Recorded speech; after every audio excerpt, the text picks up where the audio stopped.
New Life Education Center ကနေပြီးတော့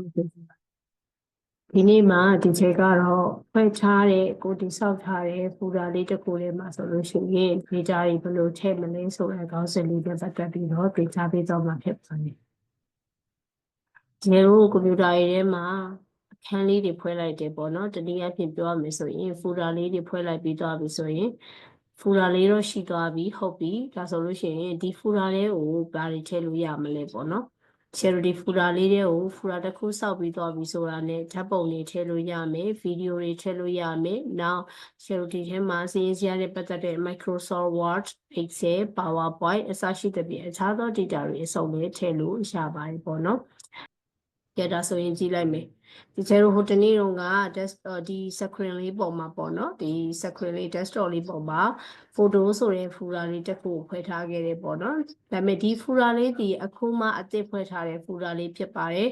ဒါကြောင့်ဒီ folder လေးထဲမှာဘာမှရှိမနေပါဘူးဘာ data မှလည်းရှိမနေဘူး share လို့ data အောင်တစ်ခေါက်လောက် double click နှိပ်ပြီးတော့ဖွင့်ပြီးတော့စစ်ကြည့်လိုက်မယ်ပေါ့နော်လုံးဝ this folder is empty ဆိုတဲ့စာလေးတွေ့ပါလိမ့်မယ်ဒီ folder ထဲမှာဘာမှကိုရှိမနေတာပါဒါဆိုရင်ဒီချက်ကို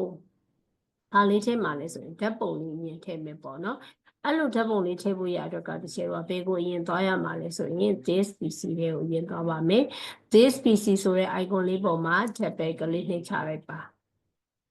ဒီချက်ပြောင်းခြင်းတဲ့ဓာတ်ပုံလေးကကြတော့ဘယ်ထဲမှာရှိနေတာလဲဆိုရင် data ဒီထဲမှာရှိနေတာဖြစ်ပါတယ်အဲ့လိုမျိုး data တွေကိုဖူရာထဲကိုထည့်ခြင်းနေဆိုရင်တော့ကိုယ့်ဘက်ကနေတခုတော့သိထားရပါမယ်ကိုထည့်ခြင်းနဲ့ကိုရွှေပြောင်းခြင်းနဲ့ data လေးကဓာတ်ပုံလေးကသို့မဟုတ်စည်ရင်းစရာကဘယ်ထဲမှာရှိနေတာလဲဆိုတာတိတိကျကျသိလို့တော့လိုပါလိမ့်မယ်ပေါ့နော်ကဲဒါဆိုဒီချက်က data ဒီကိုသွားမယ် double click နှိပ်လိုက်ပြီဒါဆိုရင် photo ဆိုတဲ့ထည့်ရဟာလေးရှိမယ်ပေါ့နော်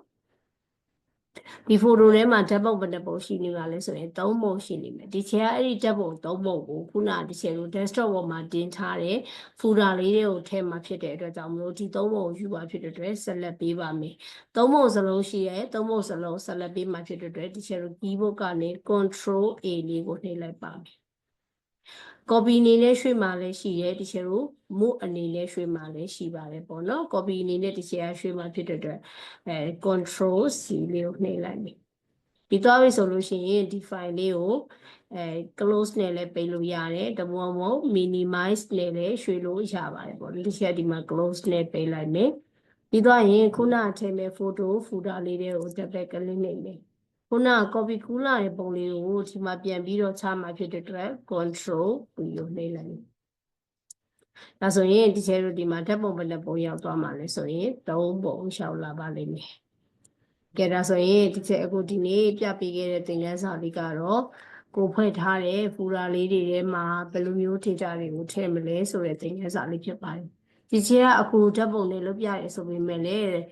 ကိုမှာဓာတ်ပုံမဟုတ်ဖေးလေဗီဒီယိုရှိနေတာမျိုးဒါမှမဟုတ်လို့ရှိရင် Microsoft Excel Word PowerPoint အစရှိတဲ့ဖြင့်အခြားသော data တွေရှိမယ်ဆိုရင်လည်းဒီချက်အခုရွှေ့ပြတဲ့နည်းလေးအတိုင်းပဲရွှေ့နိုင်ပါတယ်နော်ကျေးဇူးတင်ပါတယ်